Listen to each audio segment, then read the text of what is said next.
Jezusov govor v prilikah, vsebuje jih 7 v 13. poglavju Matejevega evangelija, se danes zaključi s 3 podobami: skritim zakladom, z dragocenim biserom in mrežo za ribarjenje. S temi besedami je papež Frančišek začel podanski nagovor z okna apostolske palače na trgu svetega Petra na današnjo 17. nedeljo med letom.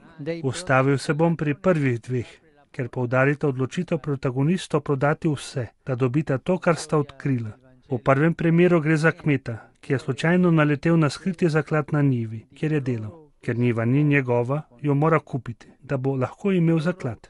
Torej se je odločil, da bo tvegal vse svoje imetje, da ne bo izgubil zares izjemno priložnost. V drugem primeru je trgovec z dragocenimi biseri, ki je kot izreden poznavalec odkril biser izredne vrednosti. Tudi on se je odločil, da bo vse stavil na ta biser, tako da bo prodal vse drugo.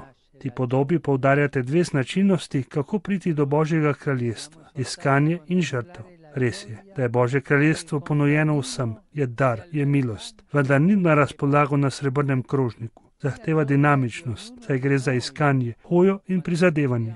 Drža iskanja je bistveni pogoj, da se nekaj najde. Potrebno je, da srce gori v želji za dosego dragocene dobrine, torej za Božje kraljestvo, navzoče po Jezusu. On je namreč skriti zaklad, on je namreč dragoceni biser, on je tisto temeljno odkritje, ki lahko prinese odločilen obrat v našem življenju, tako da ga napolni smislom.